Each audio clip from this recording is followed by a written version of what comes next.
welcome to this week's episode of PO Sports Talk. I'm Lizi Arbogast along with Shawn Michael, and we are here for week 4. I can't believe it's week 4. Yeah, our room's getting torn down too. I mean, what is this? We don't have our white background. It was so fancy, and now it's... Now we kind of blend in. We're getting ready for hunting season? Yeah, I guess. Or something? Camo, right, get it. Alright, this week's slate of games we have on Friday night, all at 7 p.m. Chambersburg is hosting Central Dauphin. Greencastle heads to Big Spring. James Buchanan travels to Northern York. Shippensburg is on the road at East Pennsboro. And Waynesboro is hosting Cedar Cliff. That's our only non-league game. Otherwise, we're starting division play this week, so it should be exciting. Tell you what, I feel real comfortable in this chair, though. I feel all professional leaning back and, Really? Because I'm kind of upset in the moment here. I'm kind of upset about our mismatching chairs. Maybe you can't really see them. Anyhow, taking a look at our game of the week. Let's start there. Greencastle at Big Spring.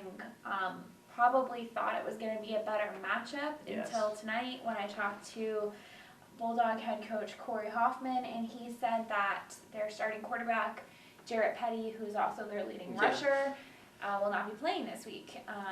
He had an ankle injury. He's expected back this season, but he's just not going to be playing this week. Yeah, and it really seemed like he was a lot of the offense, leading rusher, leading passer, obviously as the quarterback, but it seemed like the offense really went through him, and I don't know if that played a factor into how they lost last week. You said he went out in the end of the game. So end of the game, I think it was pretty much over by then. Yeah. Big Spring was struggling to get back, and that's why he was still in the game. But it seems like he's their playmaker, and where Greencastle has struggled this year is the big play. They gave up 3 plays of over 50 yards in the first half against West Perry last week, which is why they were tied at 21 at half. They turned that around in the second half, made some adjustments to their assignment footballs, as Chuck would say, and they shut them out in the second half, played great defense from there on. Right.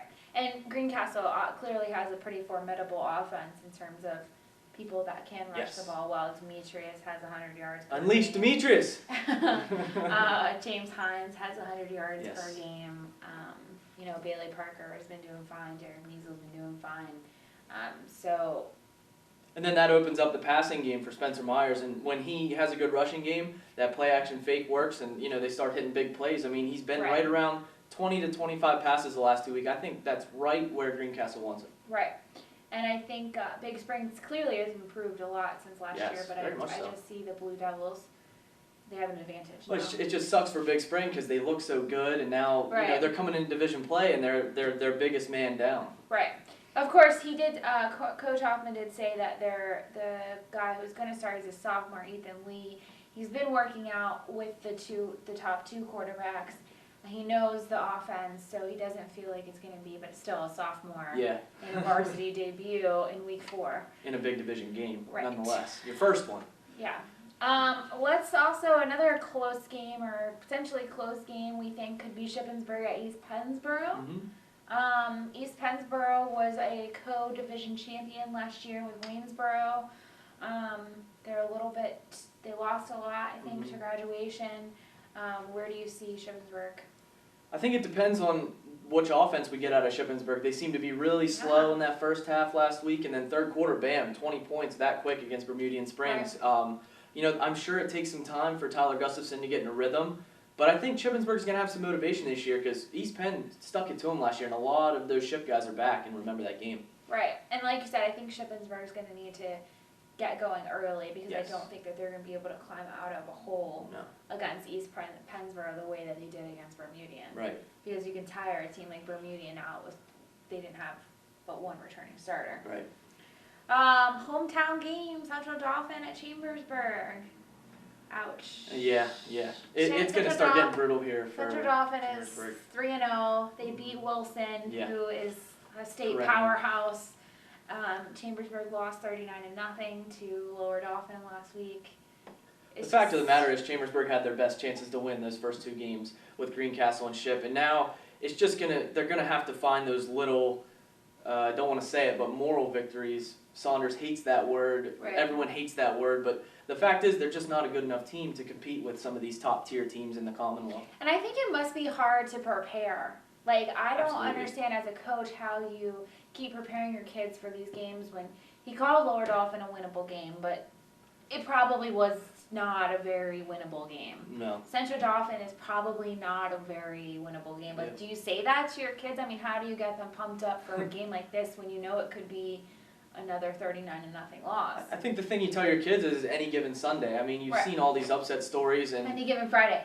Any given Friday, yeah, exactly. But I mean, the point is that you go out there, you play your heart out, and you never know. Things can bounce your way. You can play your best game of the season, and if you upset a team like Central Dauphin, Cumberland Valley, I mean, that's going to be a story for years to come. Right. Another tough game on the slate will be James Buchanan and Northern York.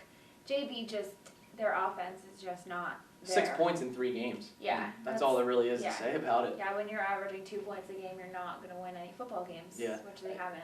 I don't know if it's the offensive line. Neither one of us has got a chance to see them yet. No. I have to imagine it's a little bit of everything, but you almost have to think Andy Stoner's got to try to mix something up, whether that's maybe, I don't know, trying Dylan Sanders at wide receiver, moving him around. Just try to get more playmakers involved, because I feel like Dylan is a playmaker, and he seems like an athlete that can do more than just throw the ball. Right. Seth Carball right now is the only guy really providing offense for that team.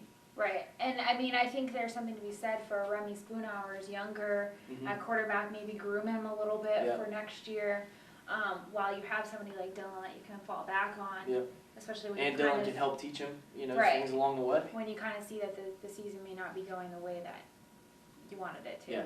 Yeah. And our third tough game of the season of the week, Cedar Cliff hosting Waynesboro. Now, Waynesboro looked really, really good. I was actually really impressed with Waynesboro last week, more so than I thought it was going to be, but Cedar Cliff is tough. Yeah, well, their quarterback, Grant Brenneman, 700 yards in 3 games, and Waynesboro has shown they can stop the run, but this week they're really going to be tested on that pass defense. I mean, that's a good passing offense. It's a good team in general, probably a very big team. Haven't seen Cedar Cliff, but you can only imagine. Waynesboro got lit up by them last year. They do look better this year. Quad A team. Very much so. But Waynesboro's defense looks a lot better. If they can hit some big plays early and stick in this game, you never know. I mean, they haven't gone 4-0 since 1984. It'd be awesome if they were able to do that again. That would be awesome. All right, well, until next week, I hope you guys enjoy the games.